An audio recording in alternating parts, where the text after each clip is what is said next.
Wanted. Ambitious individual for leadership position. Be prepared for difficult application process and stressful work environment. Challenges, many. Rewards, numerous. Failure, possible. Your employer, the American people. The few chosen have been the presidents.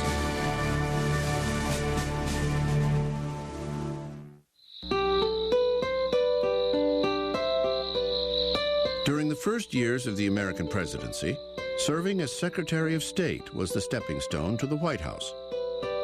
Thomas Jefferson, James Madison, and James Monroe had blazed that trail. In 1824, John Quincy Adams stood to follow. But in this historic election year, other ambitious men wanted the job. You have a Treasury Secretary, William Crawford. Got a Secretary of War, John C. Calhoun. In Congress, you have the Speaker of the House, Henry Clay.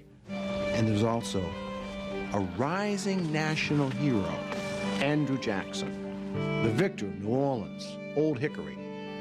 Tremendously popular, very, very popular. Significantly, 1824 was the first election in which states began to count the popular vote in presidential elections. This meant that a national candidate could accurately measure his popularity with the common man. In 1824, Andrew Jackson was the clear choice of the people. But the presidency was still directly decided by the Electoral College, and that race was too close to call. The way the four of them finish in the Electoral College is Andrew Jackson is first, John Quincy Adams is second, William Crawford is third, and Henry Clay is fourth. But Andrew Jackson does not get a majority of the electoral votes.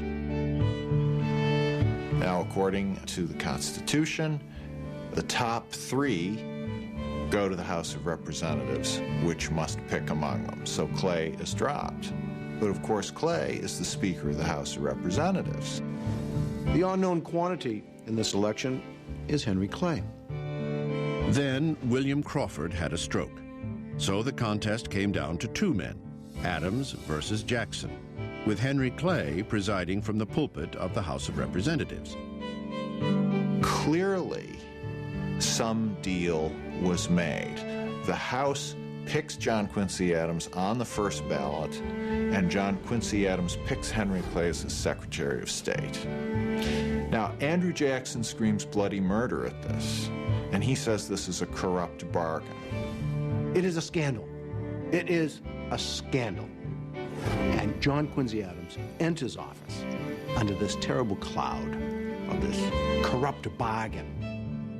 Shortly after his election, John Quincy Adams received a note from his father. It said, "No man who ever held the office of president would congratulate a friend upon obtaining it." Number 6, John Quincy Adams, Democratic Republican, 1825 to 1829, 57 years old, from Massachusetts. Adams came into office with many lofty goals. He wanted Americans to explore the Western territories. He wanted to fund public education. He promoted scientific advancement and discovery. And he proposed vast internal improvements, such as roads and canals across the nation. Now, the problem is he doesn't get to do any of it because the politics of his term are just so rancid, and he is so unable to manage them. Before the oath of office had fully passed his lips, Congress began thwarting everything Adams wanted to do. This would haunt his presidency and leave Adams with few accomplishments. I think it's fair to say that the Jackson followers in both the House and the Senate wage a war of obstructionism in the 4 years that follow. And so it's a very ill-fated presidency. Adams' personality did nothing to help his presidential agenda. Yes, he was the son of a founding father and acutely aware of it. But he was also his father's son. John Quincy Adams tends to be somebody with a very strong self-righteous streak. Adams was physically short. pudgy and stubborn like his father.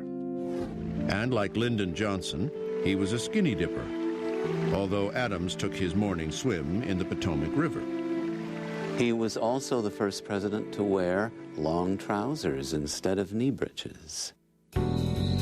John Quincy Adams came to the White House, much like George W. Bush did 175 years later, hoping to exorcise his father's political demons and retrieve a lost presidency. It's not as if he went into it by saying, I can do a better job than my dad by being more diplomatic or whatever. Quite the contrary. It was more like, I'm going to prove to those guys that my father was right. And of course, he went down the drain the same way his father did. More than anything, John Quincy Adams believed he could rise above the charge that he had gained the presidency through a corrupt bargain with Henry Clay. He did not worry about whether he himself had been corrupt, and I think that was part of his undoing.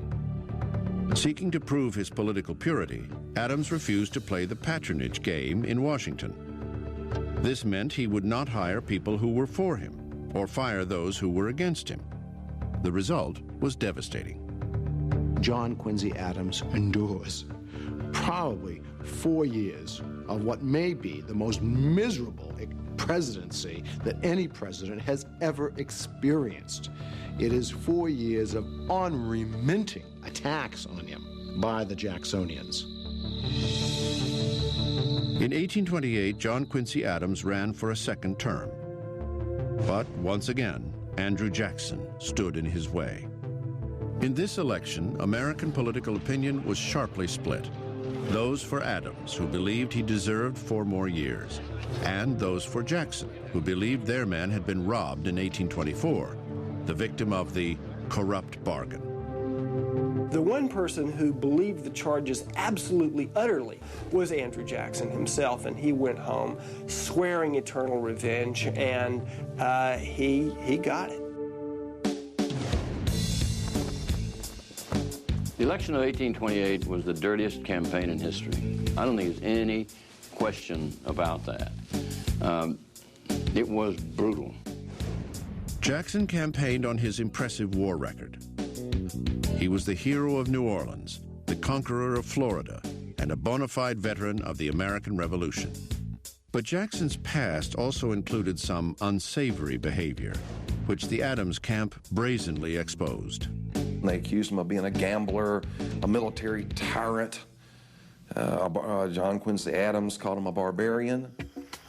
In this contentious election, character was the main issue. The people on each side did everything they could to smear the character of the other man. And in the case of Andrew Jackson, they are really beyond the pale. They attack Jackson, and they attack his wife, Rachel. And the attacks on Rachel Jackson are really merciless. The dirt on Rachel was that she had married Jackson in 1791 before obtaining a legal divorce from a previous marriage. The charge was true, but so old that no one expected it to be an issue. But then, in the heat of the campaign, a Cincinnati newspaper published the damning story. When that Cincinnati editor exposed the details of the fact that Rachel had lived in bigamy and that Andrew had lived in sin, you know that it tore his soul. He blamed Henry Clay for that. Henry Clay was a close friend of the editor, and while Clay denied it, Jackson never believed the denial. So he despised Clay for the corrupt bargain, but came to despise him even more because of that attack on his wife. The Jackson people responded with equally outrageous charges against Adams.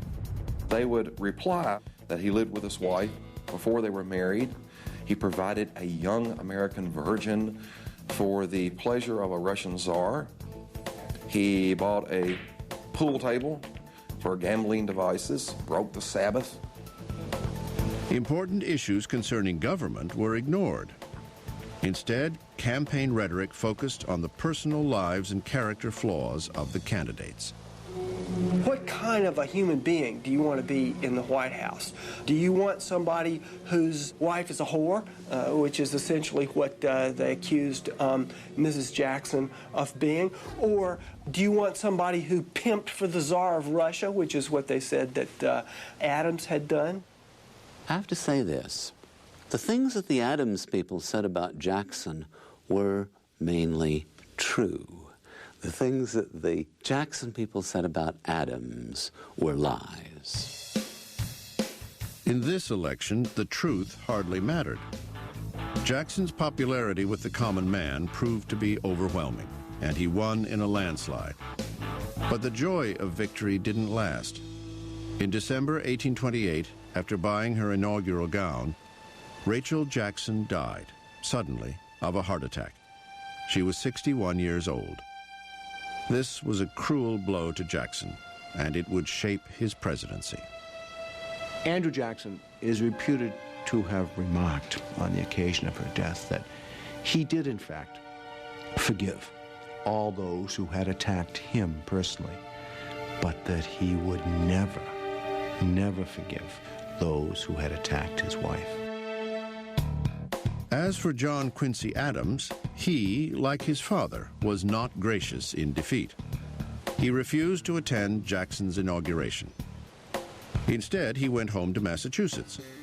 2 years later, Adams was elected to the House of Representatives, becoming the only former U.S. president to do so.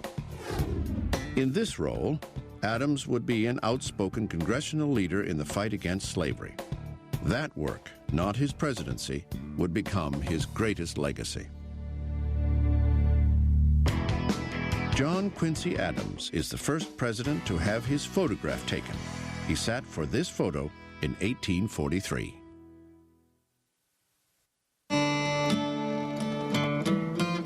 Andrew Jackson called himself a Jeffersonian Democrat.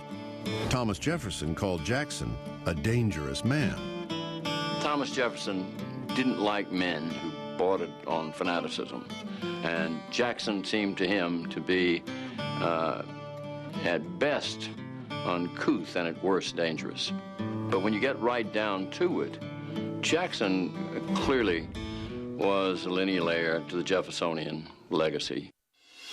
Number 7, Andrew Jackson, Democrat, 1829 to 1837, 61 years old, from Tennessee. The hero of the common man, the old hero, Old Hickory. He was the type of man, a complex individual to say the least, as all great individuals are. He detested distinction and privilege. He really felt that he was a voice of the common man. But we mustn't misconstrue this. It doesn't mean that Jackson tried to find out where public opinion was and then be guided by that. No. Jackson knew what he wanted to do and did it, and then tried to enlist public opinion in support of what it was he wanted to do. Very few people were in between on Andrew Jackson. They either loved him or hated him. Andrew Jackson definitely captured the imagination of the common man. He was the first president to be born in a log cabin.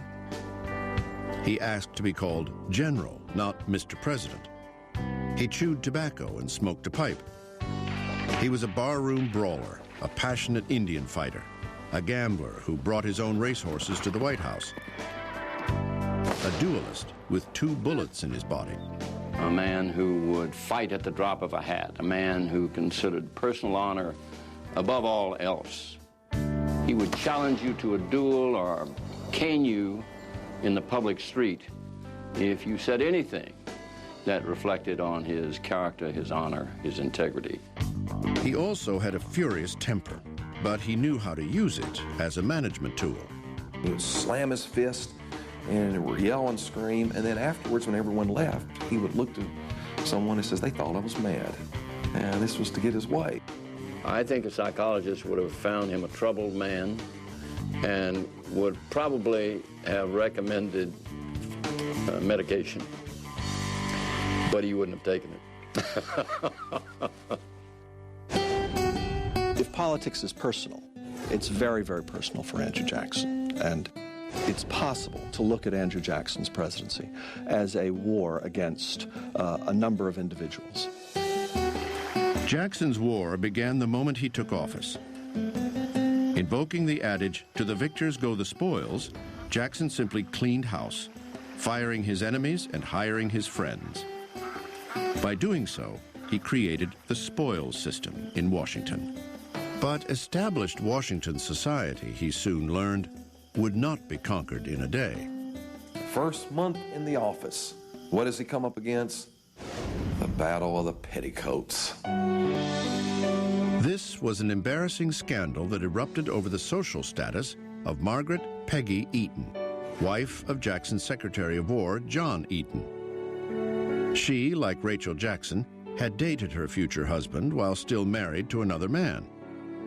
Because of this, the wives of the other cabinet members, led by the wife of Vice President John C. Calhoun, refused to socialize with the Eatons. Jackson absolutely hated this. He had just lost his own wife. She too had been scorned by established society, and so Jackson had a great sympathy for Peggy Eaton. Jackson told his cabinet members that their wives had to socialize with the Eatons, but the women refused to budge. The standoff lasted nearly 2 years. Finally, out of pure frustration, Jackson asked his cabinet members to resign, which they did.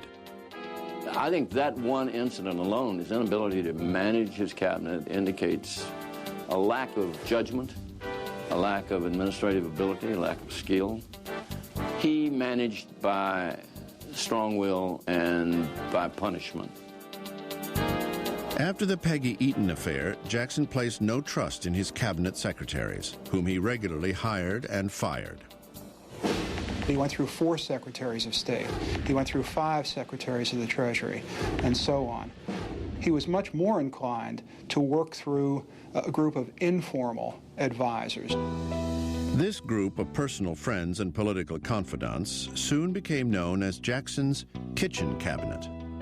These were newspaper people, these were politicians, most of them, like Jackson, from the West.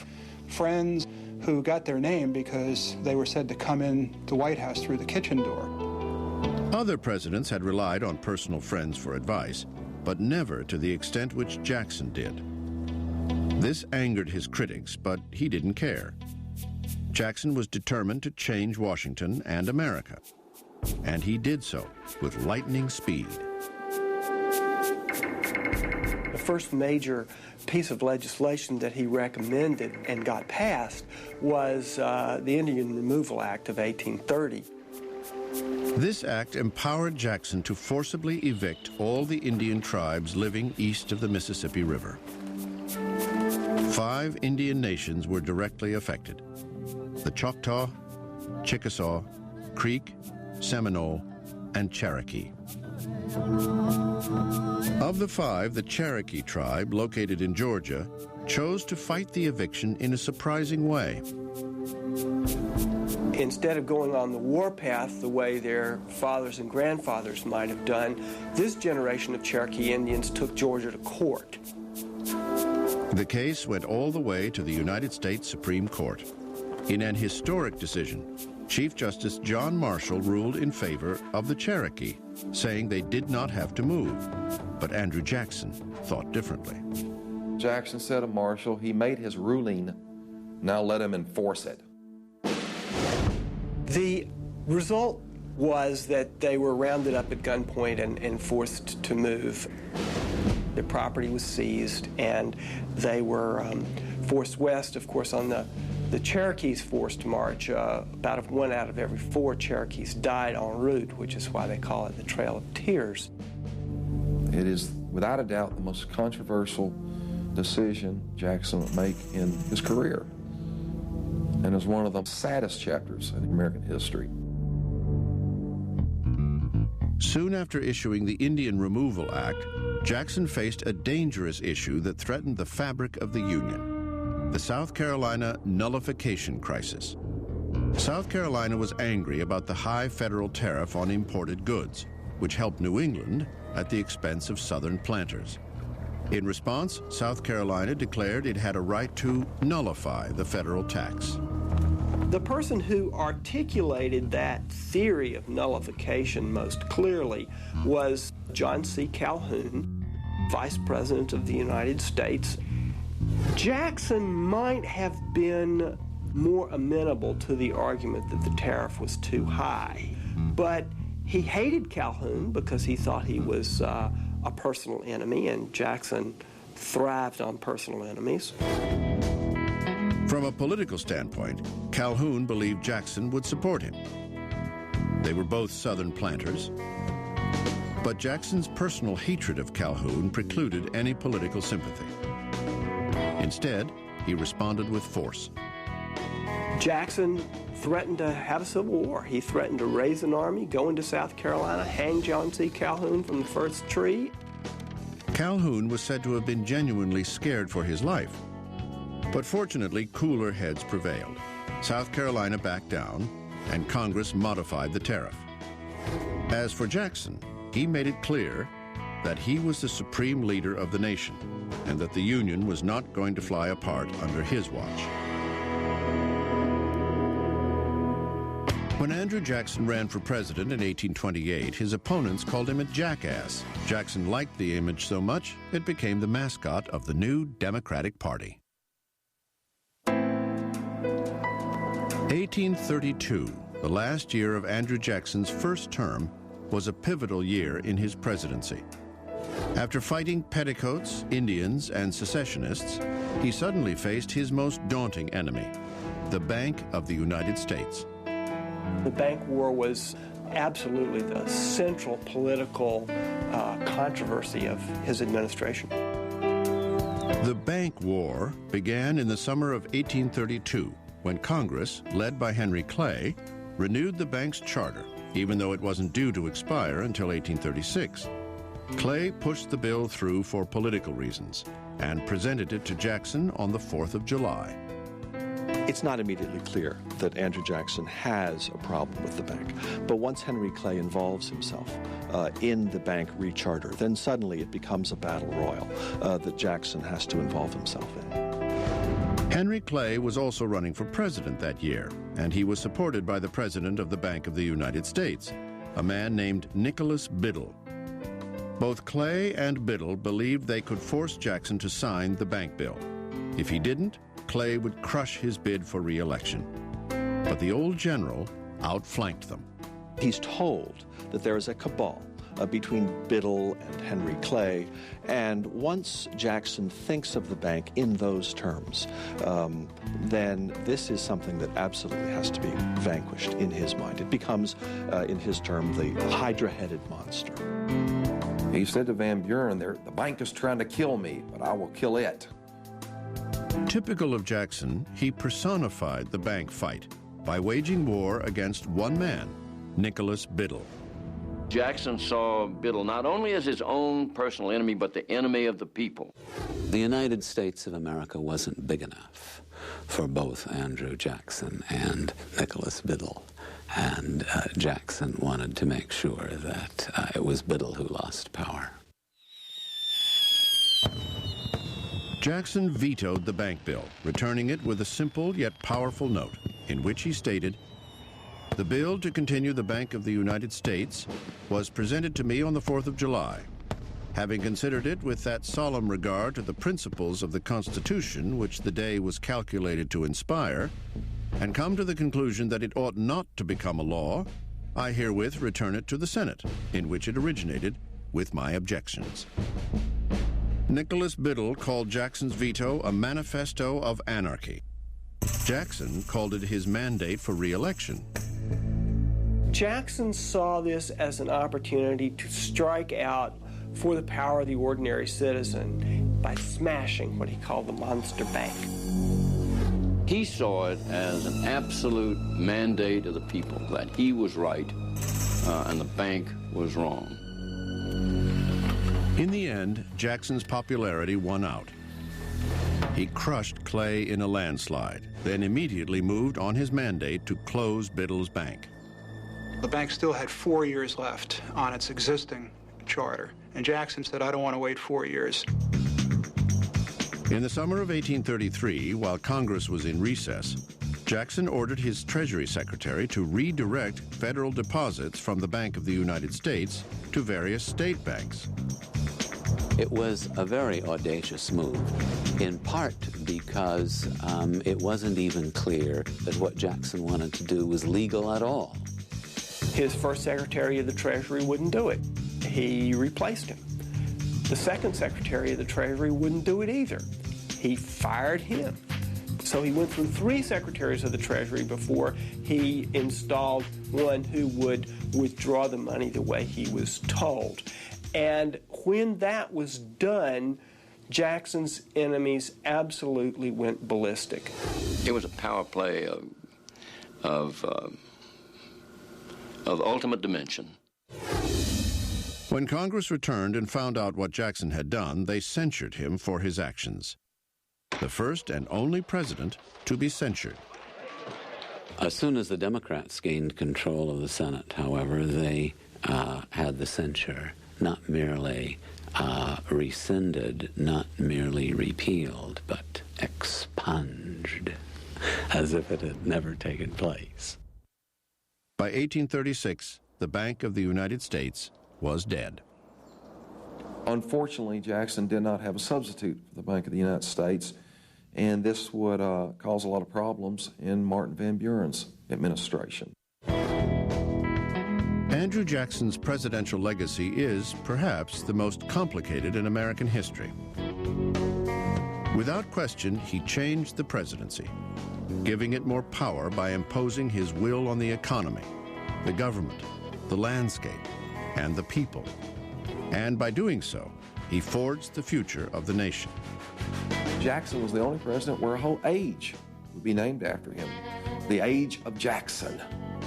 And as one journalist would write, that the coming generations would be very proud to be born in the age of Jackson. But for the men who followed in his mighty wake, the age of Jackson would be a very bumpy ride. Under Andrew Jackson, the United States government was completely debt-free for the first and only time in history. He was the true father of Jackson's Democratic Party, having organized it in the 1820s, and he was Andrew Jackson's hand-picked heir in 1836. This endorsement gave him the election. Number 8, Martin Van Buren, Democrat, 1837 to 1841. Age 54, from New York. Van Buren was the ultimate political protege and the ultimate political machine politician.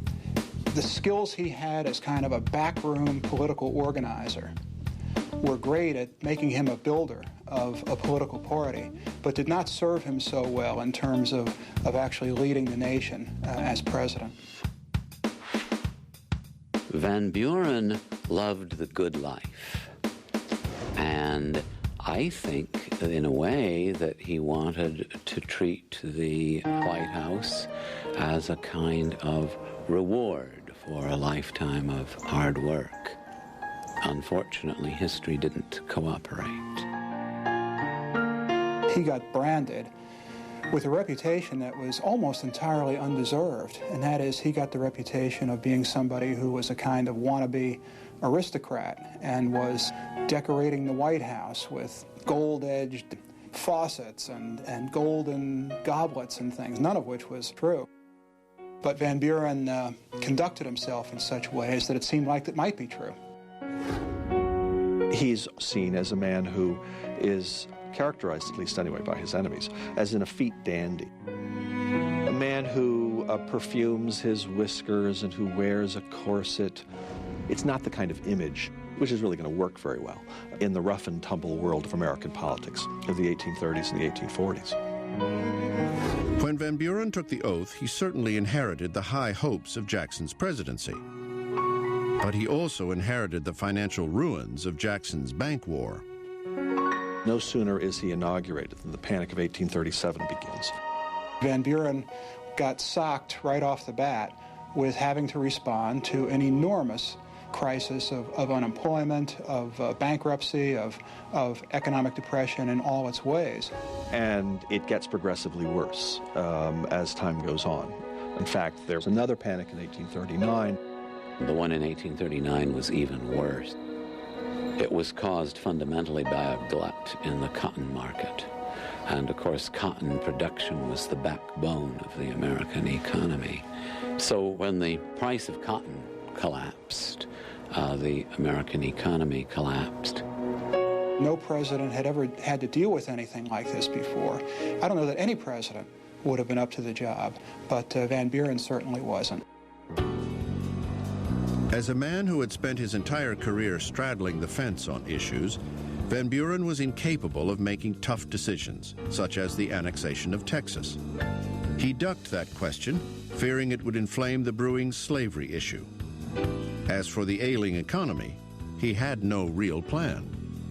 By the time 1840 rolled around, the country was in such a deep depression that it would have been obvious to all observers that Van Buren was bound to lose, that the Whigs could have run anybody and beaten Van Buren, and if they had known that, the Whigs would have run Clay. But instead of nominating Henry Clay for president, the new Whig Party chose William Henry Harrison because they believed he was the candidate who most resembled Andrew Jackson. Harrison had been a frontier general and an Indian fighter. But more importantly, he supported the rechartering of the Bank of the United States. The election of 1840 was a flamboyant affair, the first presidential campaign to feature open public rallies, songs, and slogans. They would roll out the cider barrel when Van Buren's people would start to speak, as well as the image of the log cabin, and with chants of, Van, Van, he's a used-up man. They called Van Buren Martin Van Ruin. In contrast, William Henry Harrison was touted by his Old War nickname, which he got while fighting Indians at the Battle of Tippecanoe. Tippecanoe and Tyler too was the slogan. John Tyler, of course, was Harrison's running mate. One of the great symbols of the campaign of 1840 is the log cabin. William Henry Harrison wasn't born in a log cabin, but nonetheless this becomes sort of the enduring symbol of that campaign. And another symbol that the Whigs manipulate very successfully is the image of the English coach that Martin Van Buren allegedly rides in. And the Harrison supporters like to sing, in English coaches he's no rider, but he can fight and drink hard cider. Harrison took his lumps from the Van Buren camp as well. More than anything, they attacked his age. People accused him of being too old and of being a sort of phony Jackson, a phony general. They even called him a granny general. But ultimately, it was the economy that decided the election. Number 9, William Henry Harrison, Whig, March 4th to April 4th, 1841. 68 years old, from Ohio. Poor Harrison felt it necessary to give a very long and learned inaugural address, probably because in the campaign it had been suggested that he was a simple homespun guy. Harrison decided that as a president he needed a different image. Contrary to his campaign image, Harrison was hardly a backcountry bumpkin. He was an aristocrat, had a college education, and was the only president to study medicine. In taking the oath of office, Harrison wanted to remind people of his true background and dispel any adverse thoughts about his age. So he gave the longest inaugural address in American history, nearly 2 hours. He insisted on speaking on a cold March day with no hat or overcoat. And somehow he caught a cold, and the cold turned to pneumonia. And in the end, the poor man died. Just 31 days into his administration, William Henry Harrison became the first U.S. president to die in office. Vice President John Tyler was playing marbles at his home in Virginia when he learned of Harrison's death. He immediately went to Washington to assume the presidency. But but there was no clear constitutional guideline for succession. That set the stage for another epic battle in American political history. After becoming president, John Tyler refused to name a vice president. He served his entire term without one. He was a Southern gentleman from the planter aristocracy with a rich background in politics. He'd served in the House of Representatives and the Senate, been governor of Virginia, and was a consummate Washington insider. He believed in states' rights and felt strongly, like Thomas Jefferson, that too much power had been vested in the federal government. And yet, also like Jefferson, he expanded that power once he became president. Number 10, John Tyler, Whig, 1841 to 1845, 51 years old, from Virginia. One of the things that John Tyler's never really given enough credit for, I think, is the way he assumes all of the powers of the office upon Harrison's death. He gives an inaugural address 3 days after he takes the oath of office and essentially sends a message to members of the Whig Party and to the nation at large that he is in charge. And he proves that in the years that follow. He was a thin man, delicate, blue eyes. He felt that Congress should make policy, and this gave many the impression of him being weak. And this was a great misconception. John Tyler of Virginia turned out to be his own man, with his own political agenda, which surprised everyone.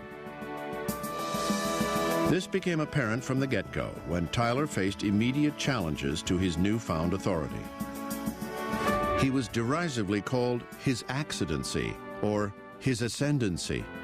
Many believed he was just an acting president until a new election could be called. Even the members of his cabinet, which was really Harrison's cabinet, tried to muzzle Tyler's claim to power. In their first meeting, Secretary of State Daniel Webster told Tyler how the cabinet would make all executive decisions by consensus.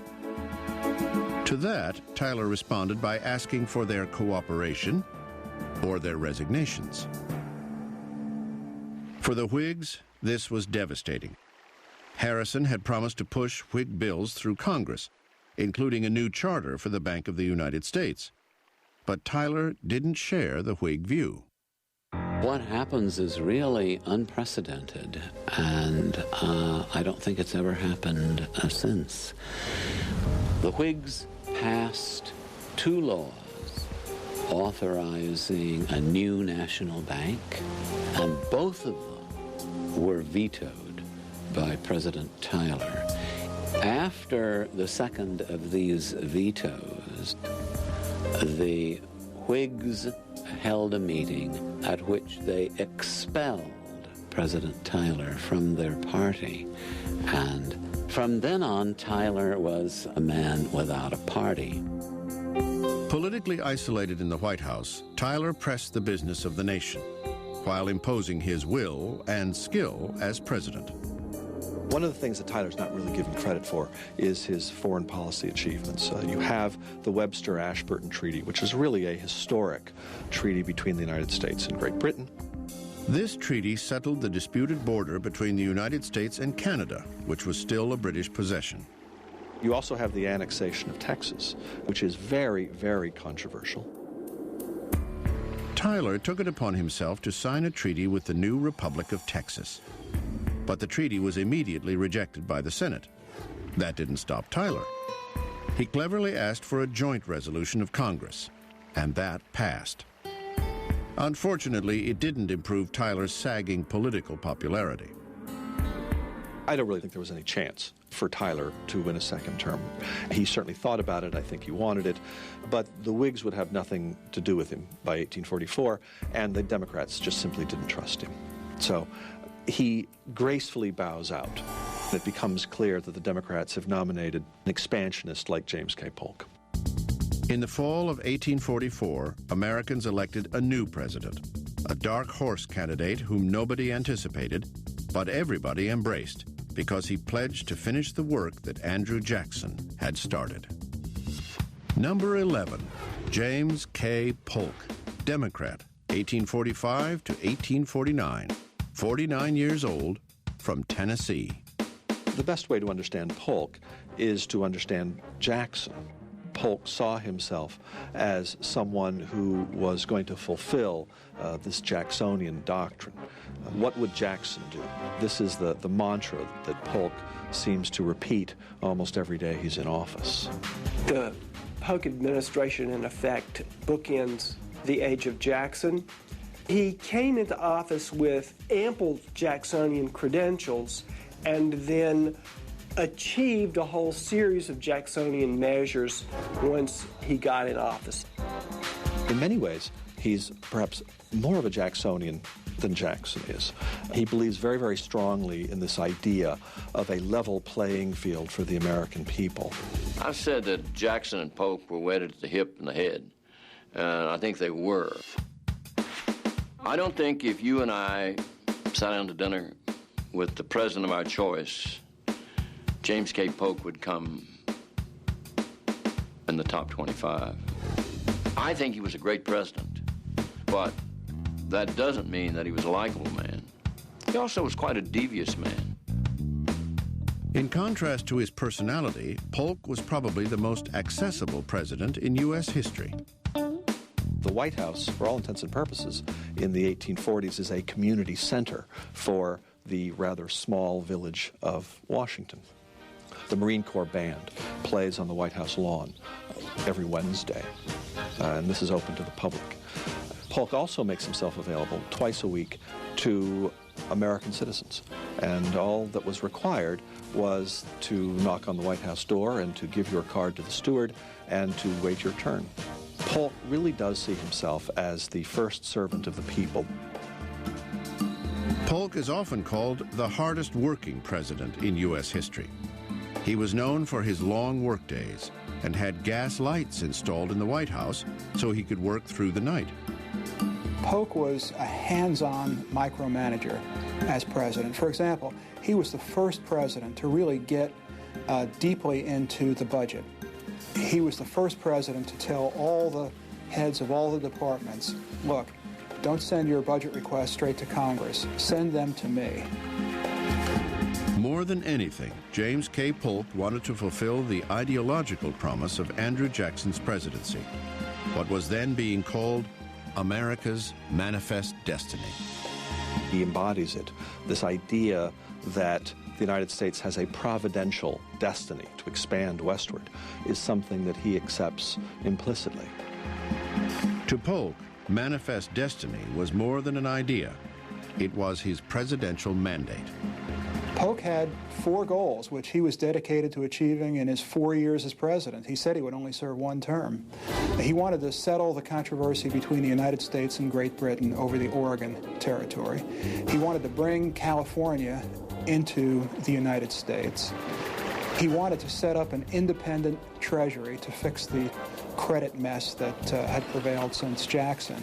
And he wanted to lower tariffs on imports into the American economy. To achieve his economic goals, Polk pressured Congress to lower the federal tariff and to establish an independent treasury. He succeeded. To achieve his territorial goals, he used force. First, he threatened war with Great Britain to gain the Oregon Territory. The cry was raised, 54-40 or fight, 54th parallel, 54-40 or fight. And to his credit, he did not draw the line in the sand on that, end up the 49th parallel. Then he actually went to war with Mexico to settle the Texas border and acquire the Southwest and California. The Mexican War, fought between 1846 and 1848, came to dominate Polk's administration. And that, along with the acquisition of the Oregon Territory, became the legacy of his presidency.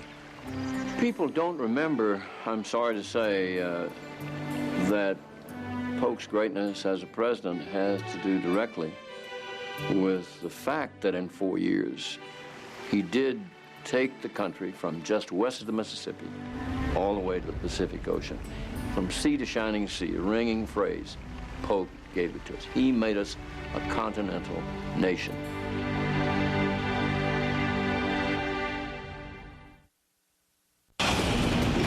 Is Mother Nature out of control? Could these natural disasters have been prevented? How is the latest technology helping us predict the next disaster? And how can history teach us to prepare for next Nature's Fury Week? Begins tonight at 8 on the History Channel.